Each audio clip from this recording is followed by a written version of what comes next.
Warangal parliament బరిలో BRS తరపున మాజీ ఎంపీ బాల్క సుమన్ పోటీ చేస్తున్నట్లు తెలుస్తోంది. తాజాగా స్టేషన్ గన్పూర్ ఎమ్మెల్యే కడియం కావ్య పోటీకి నిరాకరించిన నేపథ్యంలో బాల్క సుమన్ పోటీ చేస్తున్నట్లు తెలుస్తోంది.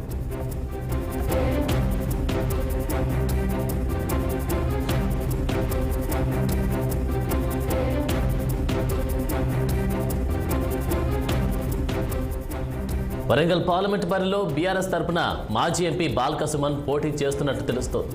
తాజాగా స్టేషన్ గన్పూర్ ఎమ్మెల్యే కడియం శ్రీహరి కూతురు కావ్య పోటీకి నిరాకరించిన నేపథ్యంలో బాల్క సుమన్ పోటీ చేస్తున్నట్టు తెలుస్తోంది.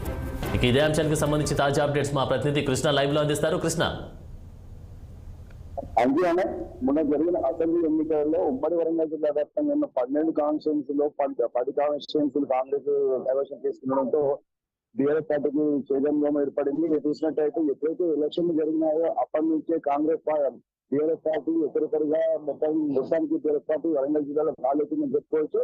మొన్ననే మన మాజీ ఎమ్మెల్యే అయిన వర్ధనపేట ఆరు రమేష్ బీజేపీకి తరుణంలో బీఆర్ఎస్ పార్టీలో జాగ్రత్త పోతుందని భావించిన కావ్య ఎంపీ టికెట్ ప్రకటించినప్పటికీ నిన్న తండ్రి కూతురు మేము బీఆర్ఎస్ పార్టీకి రాజీనామా చేస్తున్నాం, కాంగ్రెస్ లో చేరబోతున్నాం అని చెప్పేసి నిన్న ఢిల్లీ ప్రయాణమైన తరుణంలో ఇక్కడ బీఆర్ఎస్ పార్టీకి అభ్యర్థి ఎవరు లేని సందర్భం ఉంది కాబట్టి బాల్క సుమన్ వరంగల్ నుంచి పోటీ చేయడానికి నియమించినట్టుగా తెలుస్తుంది అన్నాను. ఓకే కృష్ణ, మరి ఎంతవరకు కలిసి వచ్చే అవకాశం కనిపిస్తా ఉంది? ఒకవైపేమో కావ్య నిరాకరించిన ఈ నేపథ్యంలో బీఆర్ఎస్కి మళ్ళీ బాల్క సుమన్ని కేటాయించినట్టుగా తెలుస్తా ఉంది. మరి దీనికి సంబంధించి అంటే ఎంతవరకు కలిసి వచ్చే అవకాశం కనిపిస్తా ఉంది? మాట ప్రకారం అయితే చూసినట్టయితే బాల్క సుమన్ అనే వ్యక్తి స్థానికుడు కాదు, ఎక్కడి నుంచి వచ్చి ఇక్కడ నిలబడితే గెలుపు అనేది కష్టము. మీరు చూసినట్టయితే బీఆర్ఎస్ పార్టీ మొత్తం కాలేజీ పరిస్థితి ఉంది. మిగిలిన ఒక దయకరావు ఉన్నాడు, అతను కూడా కాంగ్రెస్ లో గెలుపాలన్న వరంగల్ కనిపిస్తున్నాం. పార్టీలో జాతి లేనప్పుడు బాల్క సుమన్ గెలుపు ఎలా ఉంటుంది అనేది ఏం చూడాలి. ఓకే, మరి బాల్క సుమన్కి కేటాయించడం వల్ల బీఆర్ఎస్ చరిష్మా ఏమైనా తగ్గే అవకాశం కనిపిస్తుంది? ఎందుకంటే వరంగల్కి సంబంధించి అయితే కంచుకోటగా బీఆర్ఎస్ అని కూడా చెప్పుకోవచ్చు. ఒకవైపు ఎన్ని సంవత్సరాల నుంచి మనం చూస్తూ ఉంటే బీఆర్ఎస్కి అయితే కంచుకోటగా చూడొచ్చు. మరి దీనికి సంబంధించి బాల్క సుమన్ని కానీ అంటే అఫీషియల్గా కేటాయించినట్లయితే అక్కడ ఎలా ఉండబోతుంది పరిణామాలు?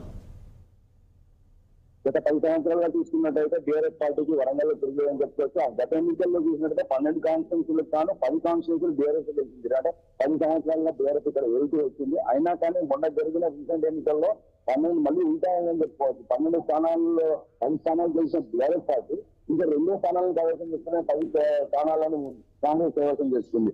మళ్ళీ ఇక్కడ చూసినట్టయితే ముఖ్యంగా ఇక్కడ వరంగల్లో ఎక్కువ సెంటిమెంట్ ఏంటంటే లోకల్ ఇక్కడ స్థానికుడా కాదని బాగా చూస్తారు. ఇప్పుడు బాల్క సుమన్ స్థానికుడు కాదు కాబట్టి మాజీ ఎంపీ అయినా కానీ అతనికి వరంగల్లో గెలుస్తాడనేది మాత్రం కష్టమే చెప్పొచ్చు. ఓకే కృష్ణ, మరి బాల్క సుమన్ స్థానిక నేత కాదు కాబట్టి మరి దీనికి సంబంధించి స్థానిక నేతలు ఏ విధంగా స్పందిస్తా ఉన్నారు?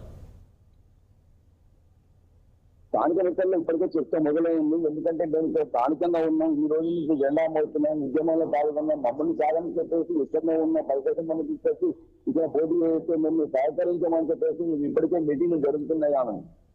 Thank you Krishna.